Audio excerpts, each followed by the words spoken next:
It's no surprise that Excel is used across industries, companies, organizations, and even personal hobbies. What began as a simple tool for storing data in columns and rows has become the go-to software for powerful calculations. From ledgers and invoices to time and date operations, along with financial analysis, proficiency in Excel can make you a highly valuable asset in any team. But Excel isn't just about crunching numbers.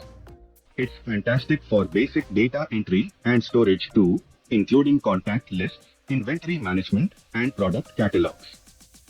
If you are looking to quickly become comfortable with Excel, this course is for you.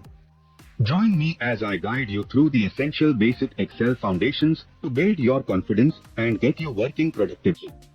Let's dive in and get started. Let's go over a quick rundown of all the elements that make up Excel. We'll start with the ribbon. The ribbon is a tab interface across all Microsoft products. Though the tabs and even the tab titles change depending on what product you are in, the most commonly used tasks will be in this Home tab. You can change tabs depending on what you are looking for. However, if you can't find what you are looking for in any of these tabs, it's often quicker just to come up here to the search bar and type the task that you are trying to do. For example, merge. If I wanted to merge cells, it's going to give me the best action. And in fact, here's some more actions that I can do. Now, these are the same actions that are found right here in the ribbon. While you are navigating the ribbon, you might see these arrows. They are everywhere. And anytime you see an arrow, you can click on it and it's going to give you some more things that you can do. It's going to be the same across all of the ribbons. In fact, sometimes if you click on an arrow here, you can see even more arrows that you can hover your mouse over. The only exception to this tab interface is the File menu. If I click File, this is where I go to create a blank new workbook or file. I can also open an existing one or save the one that I'm currently working on. You can also click in the middle of the list to quickly find recent files that you've been working on.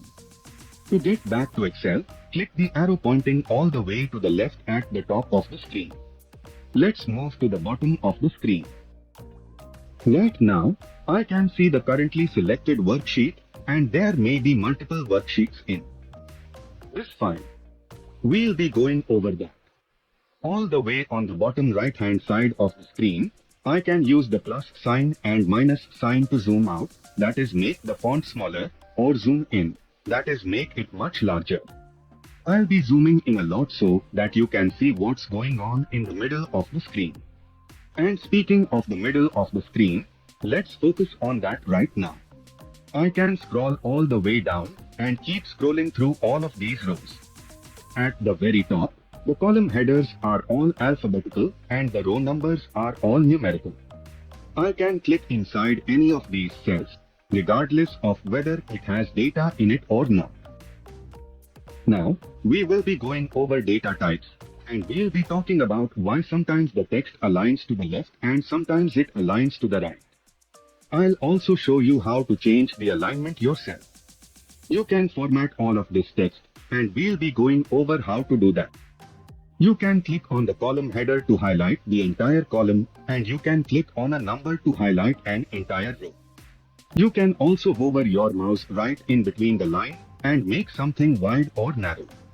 You can do the same thing with columns. The last thing I want to show you that you can do is undo any change that you make. Maybe I didn't mean to widen that row or I made this a little bit too small. It was a mistake that happened. To undo it, I can click this back arrow pointing to the left.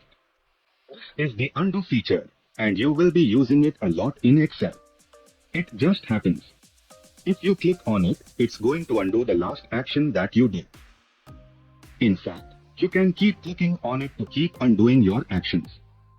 You can undo up to 100 actions. In fact, if you go too far and undo the wrong thing, you can click the redo button, which is the arrow to the right of it. It's going to redo that last action. So when I'm showing you things in Excel, a lot of times you'll hear me say that I'm going to undo that last action. That's all I'm doing, clicking this arrow on the top left hand side.